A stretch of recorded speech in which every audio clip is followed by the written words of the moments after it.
A lot of people think that there's things that I can't do, but I actually can, just in a little bit of a different way.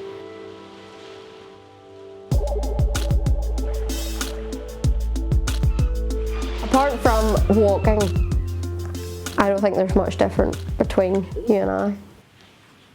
It's the attitude to disabled people, I think, that people struggle with. Definitely. Can you put that in court, someone? That we are human and that we speak the same language as you. I'm still getting over illness, so I'm only allowed to throw about 200 balls this week, which sounds like a lot, but it's actually not. On a typical week for me, I would be on court about 10-15 hours a week.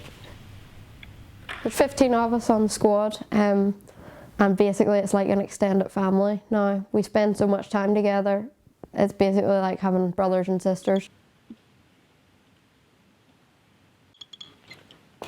The way it works is we each bring a personal assistant or carer or whatever. So my mum or dad always comes with me, and basically if your PA or mum and dad isn't around at that point, someone will always be there and you can get them to do whatever you need for you. So it is like a family, which is really nice. I want the victory. Nice and tight in.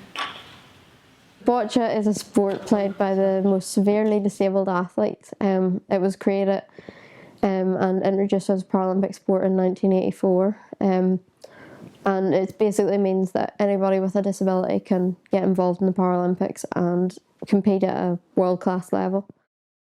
People often make the assumption when I say I'm a full-time athlete playing boccia that, oh, it's just a little recreational sport and it's great for me to get out of the house.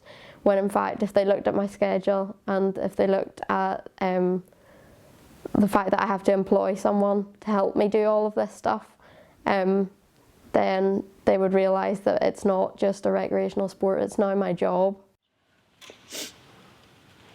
Another one on that side. No. Forward. Yeah. I depend on my parents for practically everything. Another one, just in the gap there. It was only recently that we hired someone for a couple of hours a week to give mum a break because I travel and train so much. There's an awful lot of driving involved, and you could be driving to Belfast in the morning and then Antrim in the afternoon, and I think it's just fair that my mum gets a break as well.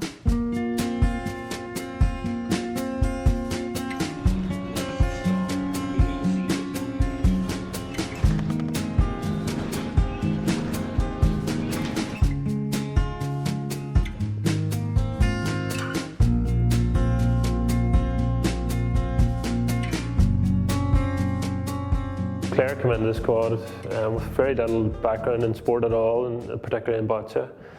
So she came from, just started out in the sport just over two and a half years ago, and now to be in the world-class programme for GB boccia. Her team have qualified for the Paralympic Games, which is an elite sport for people with disabilities.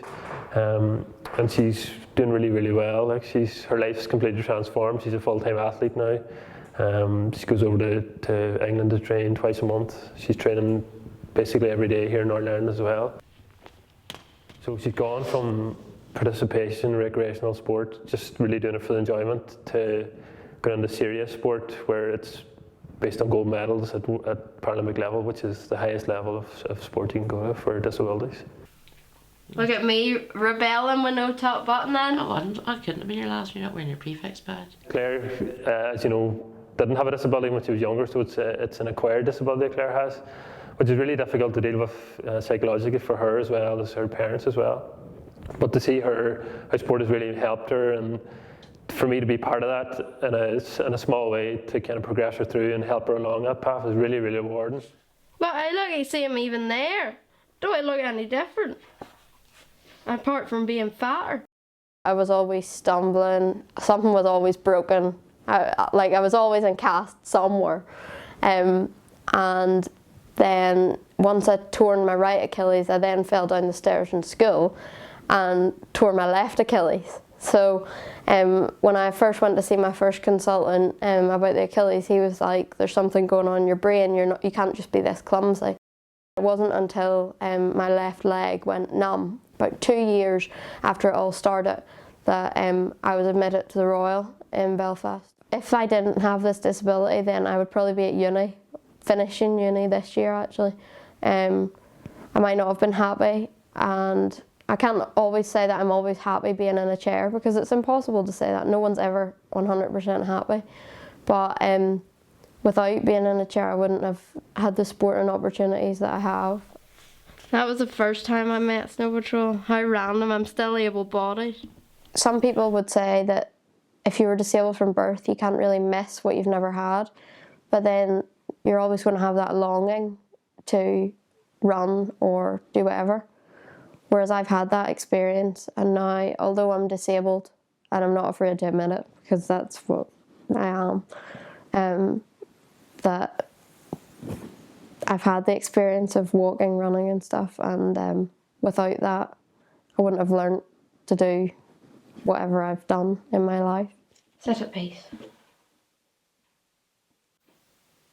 Yes, we all have our terrible days, and there's most days that I say something along the lines of, oh, I wish I could walk, or I hate this wheelchair, or I hate asking you to do something for me, but that's life, so.